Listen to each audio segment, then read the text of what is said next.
Hello friends on YouTube. Erica Hammond here with type 1 diabetes for 25 years to help people have a healthier lifestyle with type 1 diabetes and give some helpful tips to people who are maybe just starting out with type 1 diabetes, also known as T1D. And in my recent video, I told you about my insulin resistance and how my blood sugars have been going high, even though I've been eating vegetables and, protein and trying to eat healthy still. But the cortisol and the stress that I have experienced in the last while has really sent my blood sugars through the roof. So what I decided was to try a 5-day fast. And I know that sounds crazy to you. As a type 1 diabetic, I would say to a type 1 diabetic, another one say, that's crazy, don't do it. But when people tell me that I shouldn't do things, I kind of get stubborn and do things that people say I can't do. Like, that's how I wrote my books and went to college, because some people said it's pretty hard for you and impossible. So I just did it anyway. Anyway, what I would like to share with you are my experiences on this 5-day fast and how I felt. It's day 4. Tomorrow is my last day, and I get to eat. Tomorrow evening is going to be my first meal since Sunday, and it is Thursday today. So the first thing I'd like to say is never, ever go on a fast as a diabetic, even 24 hours, I would say, unless you have a 670G pump, because this baby has saved my life this week. It has a CGM with it that puts the number in this little graph right here and tells you what your blood sugar is, and then the pump responds accordingly. It will give you just a little tiny, like 1/100th of a unit of insulin, just a very small fraction of a unit if your blood sugar is rising, and it'll check that like every 5 minutes, and it'll give you a different basal rate every single hour of the day according to your rise and fall of blood sugars. So do not do it without something like the 670G.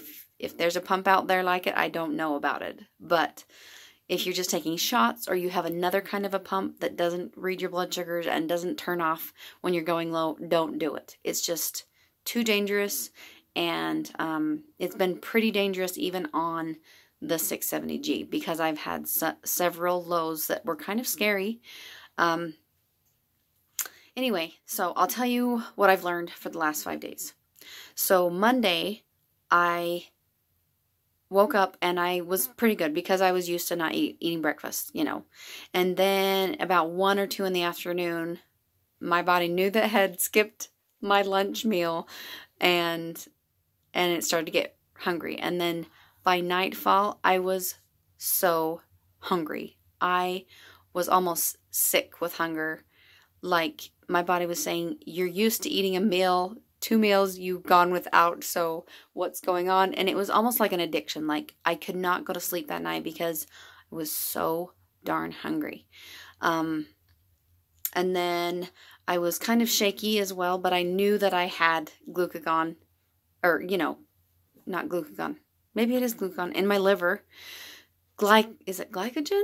Oh my gosh, I just brain freeze. I forgot the word. Anyway, the sugar stuff that is saved up in your liver to kick out when you don't have food. Anyway, so that did kick in eventually. I went to sleep, didn't eat anything. Tuesday, I was very hungry again, like all day very hungry. I had lost like 2 pounds. No, one the first day. And then I had some diluted broth for dinner because my friend had been cooking some on the stove, and it was just like chicken broth but it had a lot of herbs and garlic and things like that in it. And I hadn't eaten for over 24 hours then. It was almost 48. Yeah, it was 48 by then. And so I decided to do some bone broth and see how it would do on this fast, because on Dr. Berg's videos that I'd been watching to get educated before I did this, I'm not just going to jump into it blind. He said that you could do some bone broth and another YouTube doctor said that you could do bone broth as well. And so I took some of that and got very, very sick. Very sick. Like, there were chest pains shooting from this shoulder to this shoulder, just shooting like knives across my chest. And I was so worried.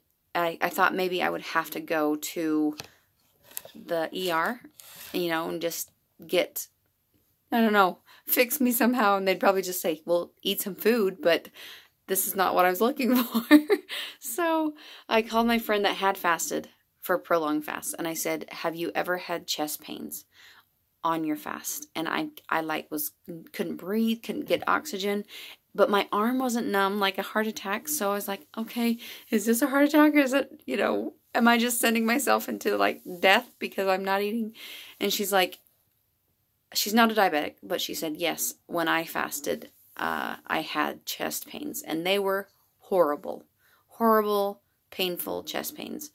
But she said she thought it was just her body working through some of the things it had to get through for the fast. And so I just deep breathed, like she said, and that kind of went away. But my stomach from that drinking that broth was so sick.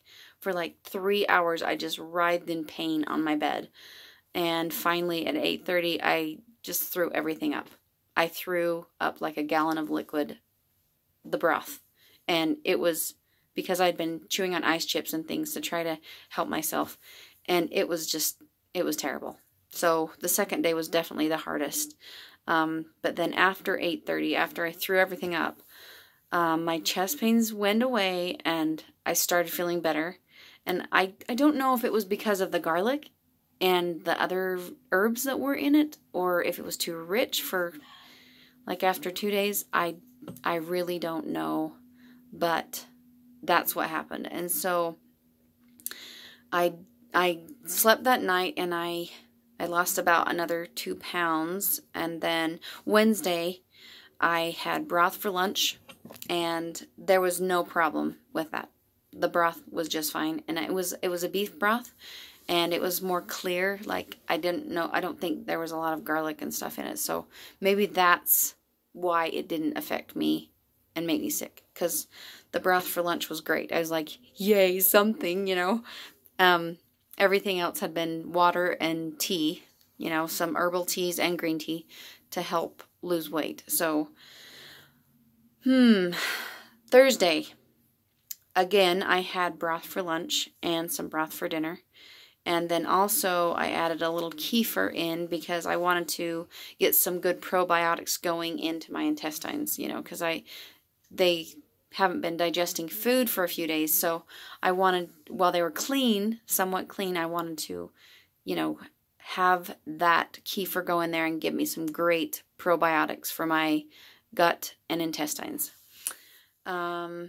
And so Thursday, this morning, before I went to work, I was so low.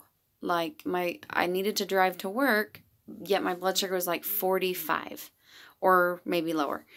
And I was like, I don't want to eat. I've come so far.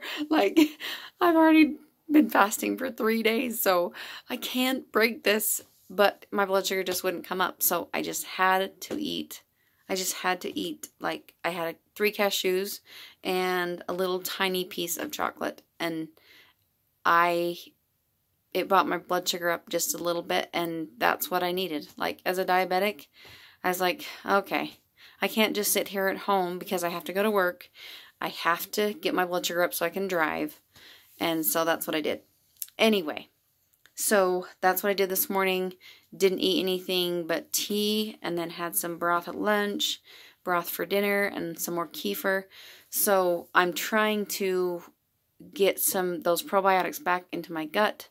And tomorrow's my last day, and I'm really excited to get to eat dinner tomorrow. Like, I have never looked forward to a meal so much in my entire life. I have never dreamt about food this much in my entire life. So, and I've been losing some weight. I'm hoping to gain or lose 10 to 14 pounds with this fast.